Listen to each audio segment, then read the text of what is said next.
What is going on for another episode of Top Stock Ramen.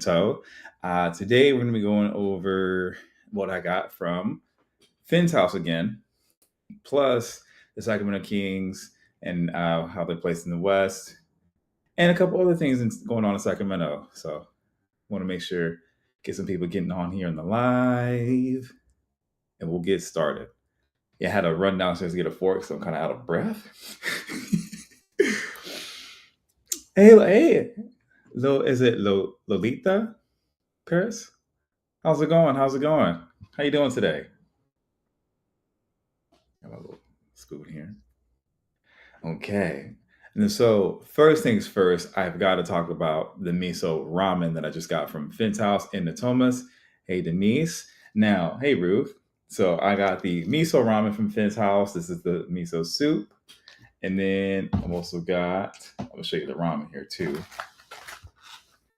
Ooh, lean pieces of pork chasu, looking good. I'll show here as well. I don't know if you can see it. Boom. Hey, Sasha. So this is the pork chasu, or chasu pork, excuse me, green onion, chili oil on the side, the soft boiled egg, and the ramen. And the miso soup bow. Miso soups go along right there with it.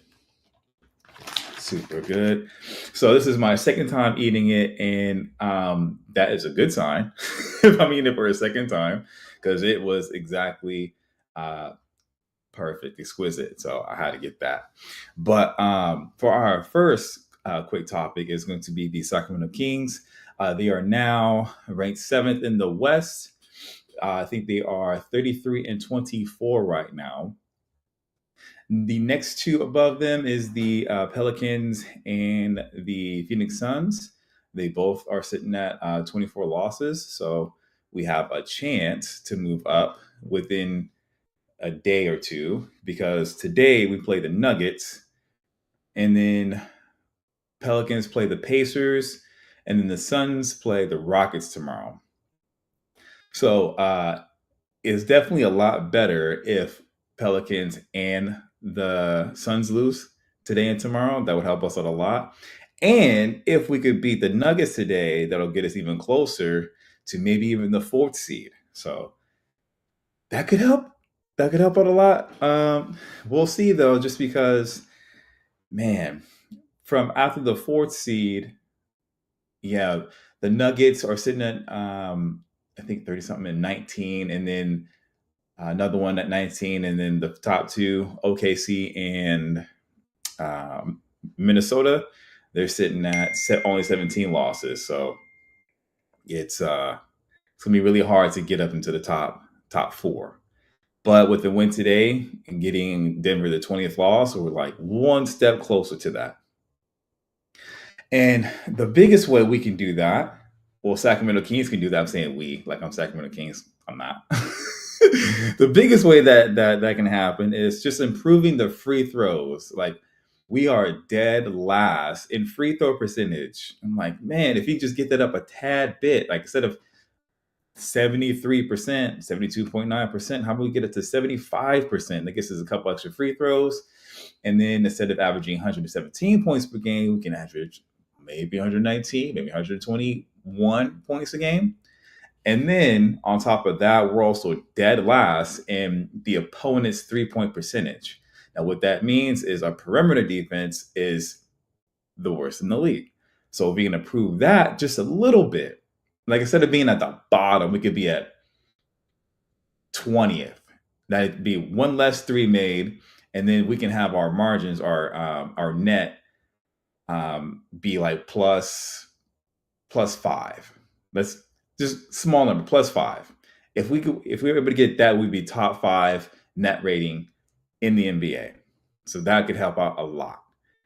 Everything else is fine. We're either like the middle of the pack or a little bit higher. If we can just get a little bit of an increase in the free throw percentage and a little bit more help on perimeter defense, we could go a long way. A long, long way. But it's got to happen with the development team. It's got to happen with some of the coaches, assistant coaching. paying more attention to that detail, it would definitely help out a lot. A lot. I mean, the entire NBA has like a lot of coaches. They have a lot of personal development. They have a lot of scouts, and so we know these things. We see our rankings. We see our stats, but um, not too much development is being done and increasing just a little bit of that. I mean, if it could, I'm telling you, it would be. We might be a problem. We already had 1 year of playoff experience, and that counts a lot. The thing that I'm a little worried about is if the Kings are to go into the play-in, it could be pretty bad just because the Lakers and the Warriors would right now would be in the play-in tournament, and it would not look good. Thank you, Steph. It would not look good. So hopefully they can get up to either the 6th seed or even higher at the end of the season. That could help out a ton, a ton. And then, does anyone have like any questions about the Kings or anything like that? Because if not, I'm gonna go over to a couple other things that's going on in Sacramento. It's not gonna be like a long episode today. It's probably gonna be 10, 15 minutes, but hey, just gotta be hey Bianca, just gotta be ND Nick Mick. And then yeah. Thank you for the follow, Steph. Appreciate it. And once again, I went to Finn's house in Natomas off of Arena Boulevard and got the Miso Ramen. I'm gonna show you again here for people that are on. That is the chasu pork, the ramen, the green onion, the chili oil on the side. Here. Take a look at that. Boom and boom. And it looks dry right now because the soup's not in there. And here is the miso soup. So I got that. All right. So a couple other things going on in Sacramento after we just talked about the Kings. Let's see. There's this jewelry store called Gorjana. They announced an opening date for Rosewood Galleria. It's a Laguna Beach-based jewelry brand. They will make their debut in March 27th. It's either Gorjana or Gorjana. I think it's Gorjana. Gorjana specializes in women's jewelry such as necklaces, earrings, bracelets, rings. And right now, the company has about 60 stores nationwide. The Roseville location will be its 23rd site in California. So it looks like they're doing pretty good. And this next thing that's coming up, there's a new music venue coming to the Cal Expo this summer. The entertainment offerings at Cal Expo are about to expand with the announcement of a new music venue on the property. It's called the Backyard, which will be located behind the Rock and Brews restaurant and entertainment center on the Cal Expo grounds. It's an outdoor setup that can accommodate up to 3,500 attendees. Okay, so I wonder what type of music they'll have. If they have a variety, that would be good because Sacramento, we're pretty diverse. So a good variety of music and good variety of bands, headliners, that could definitely be nice. So the Backyard. Hey Grace, hey Kim, hey Scotty. All right. Now another thing that's coming up, affordable housing project near Sac State. It was resubmitted, but with fewer units coming, so a little bit less. Dang. It's called the River City Apartments. It'll be at 1601 69th Street in Sacramento. And it's being proposed it's going to be 66 apartments instead of 90 apartments, but still a 5-story project. So I wonder what they're going to use the rest of the space for if they already kind of had a plan for 90 apartments. Here's a quick quote. In order to be competitive for the tax credits and bonds, we had to finagle the design of the project to reduce construction costs, and now we believe we have a competitive project. Okay. So I think they just wanted to make it cheaper because, reduce the construction costs to, make some money off the affordable housing project. That's kind of what I'm thinking. Yeah. All right. And so Next thing we have is called Big Apple Bagels. It's a bagel store that's opening up in Folsom's Commonwealth Square. And yeah, let's see. It should. They didn't say when they're going to open, but it should be this year. Um, Big Apple Bagels made its local debut with El Dorado Hills store to open in 2015. The franchisee owns and operates the site with his wife, Scott and Stacy Walters. And Big Apple Bagels is one of the brands operated by an Illinois-based Fab System. Okay. So they sell bagels, bagel sandwiches, muffins, and coffee. The location will be at 711 East Bidwell Street in Folsom. Nice. Boom, boom, boom. And now, also, still talking about Folsom, there's going to be some new tenants joining the Folsom Premium Outlets. So the outlet store, okay, getting new shops. All right. There's going to be several new tenants that are in the works at the Folsom Premium Outlets with offerings ranging from the furniture and hair products to gifts and apparel. The 80 store outdoor shopping mall is located off of Highway 50, off of Folsom Boulevard exit. Some of those new tenants that will be joining is called Michael Kors, Calvin Klein, Coach, K Jewelers, excuse me, Levi's, Under Armour, and Vans. So getting some updates coming along in Folsom Premium Outlets. Nice. Okay. Let's see. There was a lawsuit in Davis about a housing project, but that has now been settled. Hey Yaya, hey Chrissy, and Shanita. That has been settled. Davis City officials later this year will process a proposal for a 163 unit housing project on the north side of the city. So, okay. As part of the settlement, the developer uh, Tormino and Associates in Davis will designate 45 units in the project for low income affordability. So I think that may be what the lawsuit was about. I'm not quite sure, but seeing some more uh, affordable housing in Davis, and the project is called Palomino Place. All right.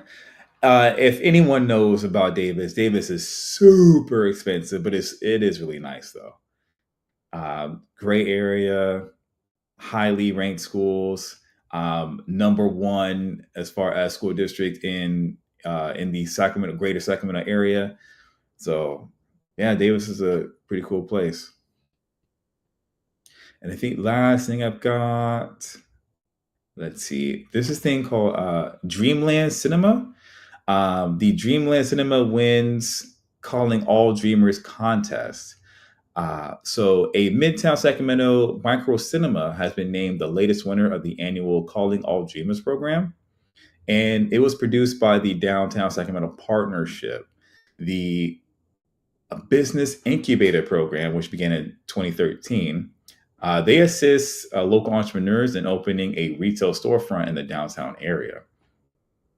Now, the Downtown Sacramento Partnership announced on Monday that Dreamland Cinema took first place in the 2024 contest. It's a business owned by Lauren Hess and Tish Parks, and it currently operates a 23-seat micro cinema at 1901 P Street, which is focused on independent art house, international, and cult films. Okay, all right. So I definitely do like that. With this micro cinema, they are showcasing other projects and other movies that you pretty much wouldn't see in theaters. Like, what's one of those movies that like wins an Oscar and it's an independent film, or it wins at Cannes festival? I cannot think of a movie, but those movies that I would have liked to see in the theater that definitely doesn't show up. This is a good outlet for it. So, uh, Dreamland Cinema, appreciate it. Definitely would like to lead more into independent films, just because a lot of the films we're seeing today, it's starting to seem like kind of the same. Um, you know, You either got a damsel in distress, or the writing wasn't there, or it's the CGI is not great, or the movie heavily relies on CGI that just takes the belief out of it, and it's getting underwhelming, to say the least. So I'm glad that Dreamland Cinema won the Calling All Dreamers contest. Yeah, so 1901 P Street. Go to Dreamland Cinema to look at independent, art house, international, and cult films. Yeah, and what got me looking at, I guess, independent films, or I don't even know if you can call it independent, but A24, the studio A24, they have been coming out with some crazy movies, crazy movies. Um, the one I remember the most was oh my god, not Heritage, Hereditary. Oh my god, that movie was like tenseful, like it was tense, nerve wracking.